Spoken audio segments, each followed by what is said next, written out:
Thank you, Juan. Good morning, everybody. And Rob and Leslie, thank you for being here. Great to meet you. My name is Byron Revels. I am the co-founder and CEO of Abra. I've spent the last 15 years in the HR and benefits space, mostly on the vendor side, selling to people leaders, benefits leaders, HR leaders. Most recently with San Francisco-based Origin, a $400 million financial wellness company where I was employee number 11, the first go-to-market hire, sold the first deals, built out the sales team, and left them in a great spot. So a problem that I saw up close was really tied into a broader industry trend that doesn't just affect financial wellness or HR in particular, but it's really around companies prioritizing talent density in the post-pandemic world. More simply put, they want to lay people off, and they're going to every department and saying you have to cut 25% of your workforce, or whatever the percentage is. The thing about HR is that they're already stretched thin, and they oversee one of the largest line items in every company's budget, which is healthcare and benefits spend. So there's a unique opportunity to come in and really provide tools to help those teams do more, in this talent density focused world, while also allowing them to get more out of what they're spending on healthcare and benefits vendors. So really, Abra, simply put, is an AI co-pilot for the HR and benefits team. It autonomously manages vendor performance. It really acts as a coordinator across the team and proactively reaches out to different team members, not just on HR, but within procurement and finance and other parts of the organization. And then it can even answer employee questions about benefits, which is a huge pain point for this team, and is important to provide a great employee experience for those remaining employees at a lot of these companies. So just to give you an example, so Abra is a chatbot that sits in Slack or Teams. It ingests contract data, proposals, ongoing reporting, can help spot things, for instance, like your fertility vendor is supposed to have a 72 out of 100 employee SAT rating, or else you get a 3.5% refund or credit next year. I've noticed in the most recent report that they're sitting at 72. Would you like for me to reach out to Robert on the procurement team? So Abra automates the outreach process, documents the issue, helps to spot issues faster so that they can also engage with the vendor to try to fix some of these things. And really how it works, it's a member of the team that gets smarter over time and never leaves. With some of the early feedback that we've gotten, that's also a pain point for teams suffering from high turnover, particularly on the HR side, and the inability for a new team member to come in and very quickly get up to speed on everything that they've been doing and things that employees are using or not using. So we can help them shortcut that process. I will say too that one of the kind of interesting things that we've seen so far is we've had requests for hey, I'm a benefits vendor. Can I use this to better manage my commitments to my customers? And so it's the same tech, it's just a different implementation and slightly different go-to-market strategy. But I don't think it's going to be distracting necessarily. So that's something that we're exploring as well. And to give you an idea of the business model, so it's a subscription-based model. It's going to be tiered based on company headcount size. That has to do with the complexity of the team and frankly, just the number of calls that we would see on the AI model itself. And our thinking so far based on early feedback that we're going to be able to charge anywhere from $8,000 a year to 35. And our initial ICP is looking to be between 200 employees to 3,000. At least 200 because there's this level of complexity. They're generally looking to hire their first benefits analyst to support the benefits manager. So we're targeting companies who have job postings for those roles and saying, hey, we can do it for 15% of the cost. From a team perspective, so my co-founder, Matt Stewart, he's on the West Coast.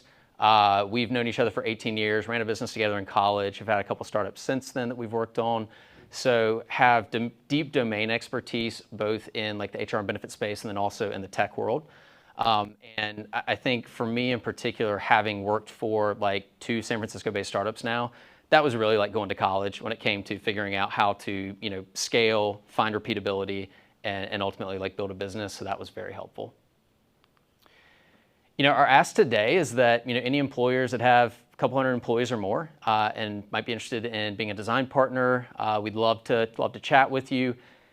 Had the idea 3 months ago. We're both now full-time. Just as of 2 weeks ago, already signed our first design partner. I've got 3 more that are very close.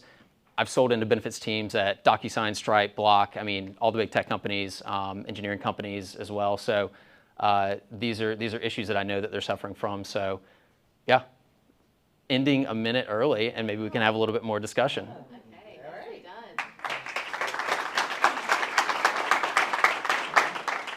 Can we go first this time? Sure. Okay, Byron. Thanks for that. I've never seen anyone end in a minute early, so you're the first. No, all sounds great. I appreciate, like I said in the last presenter, is that you established credibility right up front. So that was great. You talked about, and then at the end there, you talked about some of the exits that you've had in the startup world. So established founder market fit. So that's all good. I also like your ACV. I'd lean to the higher side. And I think this is going to be most applicable to large organizations because that's where the complexity and the inbound questions are going to be. So I think your ACV is going to be at least 20,000, if not higher. I don't know what your tiers are, but you're not selling this to a 5-person organization. You're selling it to hundreds of employees. So I think that's great. I do like that option of going direct to the benefits providers.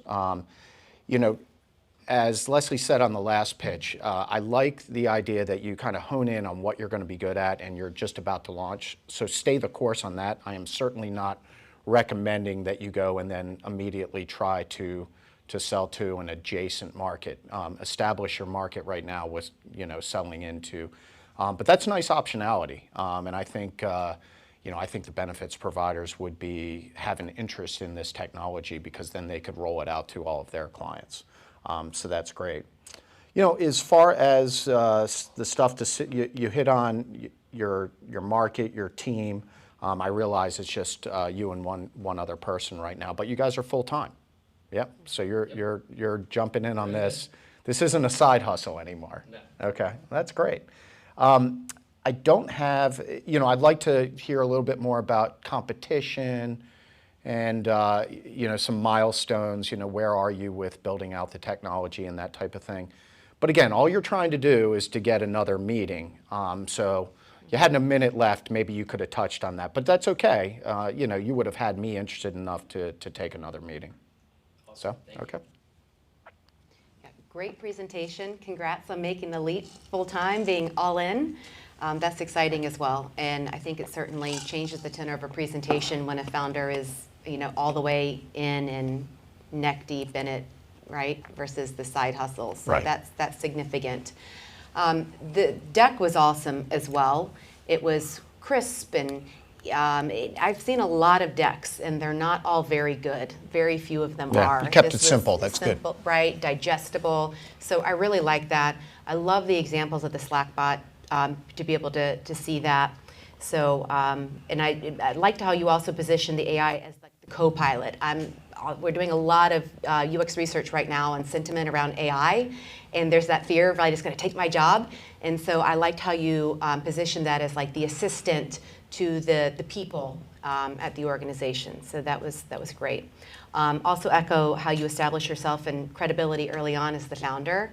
And I got the sense that you knew firsthand, you know what you're doing, and you've seen firsthand the pain points, therefore you're the person for this. So that was also encouraging. So a couple of questions. This is pretty interesting. I was curious around how you ingest the data of all of these contracts, and I'll just give you a moment to answer that, and then I'll go to the next one. Yeah, so that's challenging, right? Like to make it not super manual. Like right now, it's basically like email us your contracts. And then we have a dedicated email address that they ask the vendor to copy on every like monthly report and QBR that they send over. So we're getting that ongoing reporting that way. So it's not putting work on the client, which is very standard for vendors. Like they know like they have to send it to 5 different people. So this is just an additional email there. But there is a little bit of an implementation process. The thing that is actually probably a little bit more time intensive is not even just collecting the agreements, but actually like building out the org chart on our side so that we know like, hey, like this is the existing benefits team, this is the procurement team, this is the person that needs to be notified when there's an issue with like this type of a problem. So super manual right now, as you would imagine, since we're still building everything. But that's really the one that I think is going to be more challenging, is the org chart piece. I'm sure you'll streamline that and solve for that over time. But I was curious, right? Because these are the other piece of that is legal. Have you run into any restrictions with employers being able to share those agreements due to personal private information in there or what have you? So we're intentionally not HIPAA compliant, and we're not collecting protected health information, which, like on the HR benefit side, is like the first question they ask. So as we go larger, that's going to be something they'll still insist on. Like they'll insist that we be SOC 2 Type 2 certified, which obviously we're not yet, but we will be. So that's why the ICP at this point is like sub 3K, because they're not generally asking those types of questions. But overall, like, platform is secure. We're not, we have a lot of disclaimers and are very careful not to ingest any sort of like protected information. Okay, all right. Yeah. And then, could this be a possibility for employees at the organization to engage? So sometimes there's wellness program or perks if they, hit certain health milestones, and those are easily, oversight. I mean, how many people have left like flex spending dollars in their account unused, as an example? Is that something you've considered? Yeah, for sure. So that's a big pain point, is employees coming to members of the benefits teams and asking them these questions. And like 9 out of 10 times, it ventures into a conversation that they don't want to have with the employee because they're sharing things they shouldn't be, which does get back to the point you raised about like the protected health information. So we'll have to figure that out. But short answer is yes. The other thing is, because of the way like the Slack and Teams integrations work, we'll be able to like proactively suggest things to employees when they come in for questions. So they come in asking about like their 401k, and we're able to say, hey, you also have the ability to meet with a financial planner through your 401k. Here's how you would go about setting that up. So we're able to like proactively push some of that information to them so they can better utilize the benefits that are being paid for. That's interesting to me as a potential HR administrator's offloading work. So and that retention, driving that value. So that could be pretty compelling in terms of a selling point. And then the last question I had for you is just competitors. Who else is in this space? Yes, I mean, we're competing in some ways with the people that we're selling to, which to your point is why it's kind of, you have to be very careful when you're describing it as a co-pilot, et cetera. There are a slew of vendor management platforms, particularly for like SaaS products, Vendor, Tropic, just to name a few. They're primarily focused on like pure SaaS contract management, and they're basically like, alerting you when a contract's coming up for renewal.